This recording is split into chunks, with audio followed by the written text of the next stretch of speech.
Hi, my name is Melissa Kronfeld, and I am a Ph.D. student here at Rutgers University, the Division of Global Affairs at the Newark campus. Today we are having an interview with Ambassador Richard Butler of Australia in our new global policy series, Voices. Ambassador Butler. Hi. Hi, how are you? I'm well, good to see Fantastic. you. And great to be at Rutgers. Thank you. Where you have an honorary degree I from? have an honorary doctorate from this fine university. Something must have happened to them today, but I accept it with great pride. Well, speaking of your honorary degree, can you tell us a little bit about your background? I'm an Australian. I'm now a permanent resident in the United States. I worked in diplomacy for almost 30 years for my own country and then at a senior level in the United Nations itself. And now I teach. I think it's a good thing to do with all the experience I obtained to try and help young people understand today's incredibly complex world. My passion is international affairs and I'm trying to convey that. That's it. So what is the most difficult challenge you ever confronted in your career and how did you overcome it? I think it was in Baghdad when I was leading the UN effort to get rid of Saddam's weapons of mass destruction. There was an immensely tense moment where Saddam's deputy demanded of me that I go back to New York and tell the Security Council that all the weapons were gone. And I said, I can't do that until you give me a bit more evidence for this. I can't just wave a wand and so on. And they refused and threw us out. So I had to get 1,000 inspectors out of the country in 24 hours with no loss of life and so on. It was an immensely tense and difficult moment, but we made it. Fantastic. Well, what was the most valuable lesson you learned in your career? To listen to the exact words that people use. Okay. Melissa, I mean it seriously. It may sound odd, but I teach my students this now, those especially who are interested in going into diplomacy. Listen carefully, not just to what people say, that's essential, but to the exact words they choose to use. We've all got choices of saying things with this word or that word. The exact word they choose, whether they like it or not, will tell you what their real motive and real interests are. Fantastic. So a couple of questions about the world today and what's going on. You are Australian, so you have a unique perspective on that region of the world. What do you think about the rise of China and Barack Obama's subsequent pivot towards China in his second term? Well, I'm going to be very blunt about this. I, like many thoughtful people, am deeply concerned about the extent to which, in the last decade or so, the United States has tended to give a military answer to every foreign policy problem. I find it fascinating how I can raise with people in this wonderful country a foreign policy problem, meaning what do we do about this or that in terms of relations with another country or relations to a particular problem. And the answer I get will be in terms of aircraft carriers or guns or military things. The militarization of foreign policy is a very serious problem. Foreign policy is about relating to other people, their culture and their interests, and of course their power. And military answers aren't necessarily the right ones. Sometimes, inevitably, they need to be sought, but on the whole they're not. Now, China's rise is inevitable. Inevitable. And we're witnessing it constantly. It will also change. China will have to change internally if it's to solve some of its own problems. What we should do is rise with them, is work with them, not talk about encircling them militarily. I'm not sure that that's an accurate description of the pivot to the east. I'd like to think that the pivot to the east, to the Pacific, is in terms of that I described first as desirable, as rising with China, competing with it, sure, but working with it, not militarily encircling it. If that were done, then there'd be serious trouble. So you also spent a lot of time in the Middle East, as you mentioned, and what do you think about the future of the Middle East in light of the recent revolutions? What the future holds for that region of the world? This is really very unsatisfactory answer, but you know, I don't know. It's so dynamic. Look at what happened in the last 10 days.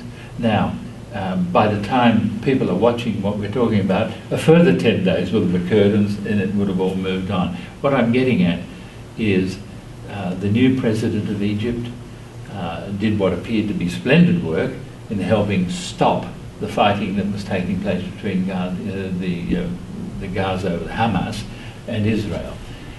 Within days after that, he's plunged into a crisis at home because of a declaration he made about his powers, and so the people are out in Tahrir Square again, and you know, the Arab Spring or revolution seems to be continuing. Look, I don't know what the future holds for the Arab world as a whole. I do think there must be liberalisation of the political arrangements. They are very old-fashioned in some countries, and they can't continue, I think, for much longer. Whether that will be a peaceful revolution or not is the thing that is really hard to answer just now. I'd like just one follow-up on that question. What about the future of Syria? There's 35,000 people dead, 300,000 refugees. What's the next step in Syria? Well, today, on the 3rd of December 2012, I'm deeply concerned about reports, even in the last 48 hours, that the government in Damascus seems to be determined to fight these rebels by whatever means can be at their disposal. There are authoritative reports that they may be considering using chemical weapons. Now, that's a disaster.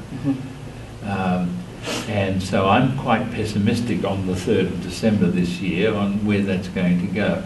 If it goes in that direction, if chemical weapons are used, then I think there will be serious military intervention, and that could lead to war in the region in a way that would be completely undesirable. I'd like to think that truly serious heads in Moscow, in Washington, in Paris, in Istanbul, Ankara, are sitting down right now working out how to prevent that from happening and how to find a solution to this dreadful problem in Syria. It must be solved, and hopefully before it gets worse in humanitarian terms.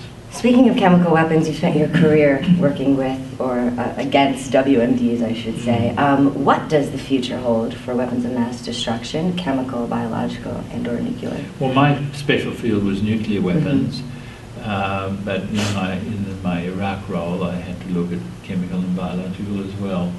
I'm going to say something that is rivetingly obvious. Weapons of mass destruction are a disaster, not just for those on whom they're used, but for those who possess them. They author any use of them authors just as many problems and enduring environmental problems as any political problem their use might have set out to solve. The only sensible future for them is what we've done with chemicals and biologicals. We're aiming towards nuclear weapons, which is to find graduated, safeguarded, sensible ways of eliminating them. It's not beyond human capability to say these things are uncivilized, they should be in no one's arsenal, and we can work out ways to ensure that that remains the case. Well, what do you do with holdout states then, like Sudan and Syria, those who have not signed chemical or biological weapons conventions? We are thoroughly experienced through the International Atomic Energy Agency, for example, and now the Chemical Weapons Organization, at inspecting and verifying compliance or not. The Security Council is charged with ensuring that the law is obeyed where it appears that it's being broken. We have the instruments in our hands to do what's required. Hopefully, it would be on only rare occasions that these undertakings against WMD would need to be enforced. But have no doubt about it, on those occasions, the instruments are there through which it can be done, and if necessary, in my view, it should be done. So one final question, since we are here at Rutgers and we are in a program for global affairs and there's many master's and Ph.D. students here about to embark on a career once they graduate, what is your advice to these students looking to be involved in the world that you've made such a fantastic career for yourself? Well, if like me, they're interested in international affairs, which I can remember as long as I can remember as a young man or a young boy, I was interested. I'd like to start that answer again. It's sure, too long. No problem. So Do you want me to ask the question again? Sure. So since we're here at Rutgers University at the Division of Global Affairs, and there's plenty of master's and PhD students about to graduate and enter the real world, what advice do you have for them as they embark on their careers in international relations and global politics? Well, you're speaking to an international relations geek. When I was growing up, I was at a school in Sydney, Australia, where half of the kids in my school were the sons and daughters of refugees from Hitler's Europe. And so I was introduced to international affairs early, and I knew that's what I wanted to work in. The key place that you do seek to work is in the State Department. That's where foreign policy is made. It's also made on the Hill in the White House and so on, but the State Department is the professional diplomatic and foreign policy service. Problem with that is it's very hard to get into. And so I would urge students to also look at the other avenues where this can be done. There are think tanks, there are non-governmental organisations, and of course universities. Yes. There are all those ways that a contribution can be made to policy thinking and policy advising on how best to conduct international relations in what is frankly a very complicated world. Absolutely. Well, thank you so much for your time today. We really appreciate it. Thank you so much.